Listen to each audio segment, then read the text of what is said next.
राधे राधे दोस्तों, आज के इस वीडियो में हम सुनेंगे कार्तिक मास की कथा अध्याय 1।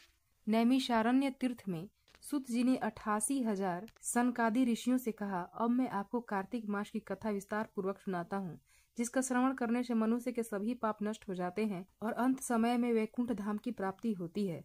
सूत जी ने कहा, श्री कृष्ण जी से अनुमति लेकर देवर्षि नारद के चले जाने के पश्चात सत्यभामा प्रसन्न होकर भगवान कृष्ण से बोली, हे प्रभु, मैं धन्य हुई, मेरा जन्म सफल हुआ।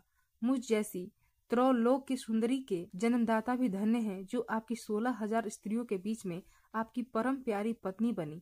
मैंने आपके साथ नारद जी को वह कल्प वृक्ष आदि पुरुष विधि पूर्वक दान में दिया, परंतु वही कल्प वृक्ष मेरे घर लहराया करता है।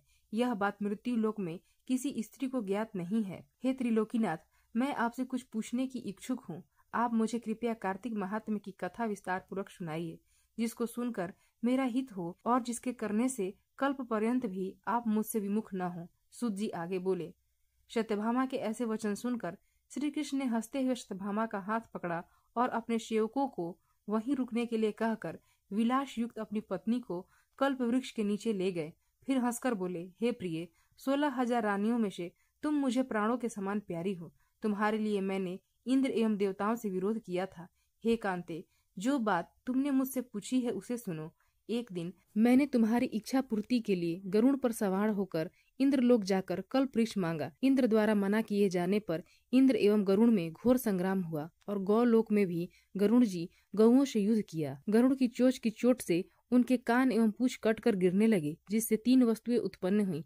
कान से तंबाकू, पूंछ से गोभी और रक्त से मेहंदी बनी। इन तीनों का प्रयोग करने वाले को मोक्ष नहीं मिलता। तब गौओं ने भी क्रोधित होकर गरुड़ पर वार किया, जिससे उसके 3 पंख टूटकर गिर गए। इनके पहले पंख से नीलकंठ, दूसरे से मोर और तीसरे से चकवा चकवी उत्पन्न हुए। हे प्रिय, इन तीनों का दर्शन करने मात्र से ही सुफल प्राप्त हो जाता है।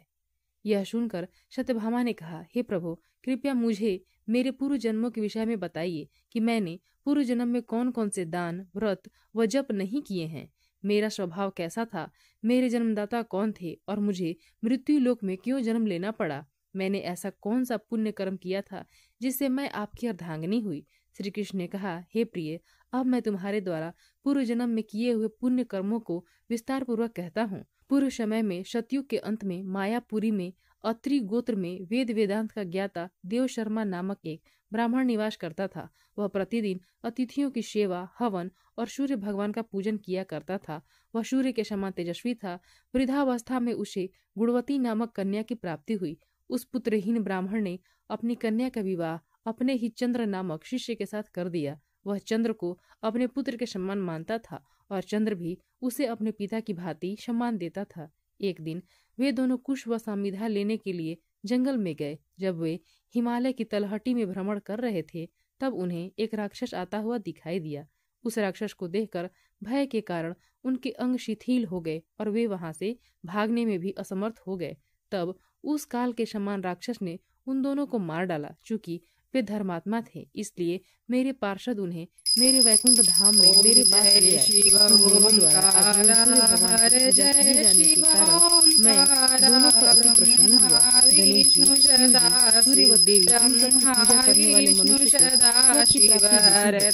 मैं एक होता हुआ काल और कर्मों के भेद से 5 प्रकार का होता हूँ, जैसे एक देवदत्त, पिता, भ्राता आदि नामों से पुकारा जाता है।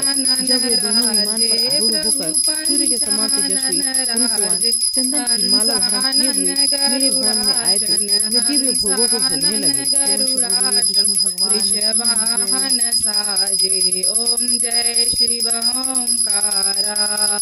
2 भुज 4 चतुर भुज 10 भुज ते शोहे, प्रभु 10 भुज ते शोहे। तीनों रूप निरखता त्रिभुवन जन मोहे, ओम जय शिव ओंकारा। श्वेतांबर पीतांबर बाघांबर अंगे, प्रभु बाघांबर अंगे। शनकादिक ब्रह्मादिक, शनकादिक ब्रह्मादिक भूतादिक संगे, ओम जय शिव ओंकारा। अक्षमाला वनमाला मुंडमाला धारी, प्रभु मुंड धारी चंदन मृग मद चंदा चंदन मृग मद चंदा भोले शुभकारी। ओम जय शिव ओंकारा। कर के मध्य कमंडल चक्र त्रिशूल धरता प्रभु चक्र त्रिशूल धरता जग करता जग हरता जग करता जग हरता जग पालन करता। ओम जय शिव ओंकारा। लक्ष्मी अरुषा वित्री श्री पार्वती संगे प्रभु श्री पार्वती संगे अर्धांगी गायत्री अर्धांगी गायत्री शिर सोहे गंगे। ओम जय शिव ओंकारा। ब्रह्मा विष्णु सदाशिव जानत अविवेका प्रभु जानत अविवेका। प्रणवाक्षर के मध्य प्रणवाक्षर के मध्य ये तीनों एका। ओम जय शिव ओंकारा। त्रिगुण स्वामी जी की आरती जो कोई नर गावे स्वामी जो कोई जन गावे। कहत शिवानंद स्वामी कहत शिवानंद स्वामी मन वांछित फल पावे। ओम जय शिव ओंकारा। हर जय शिव ओंकारा। प्रेम फूल शंकर भगवान की जय।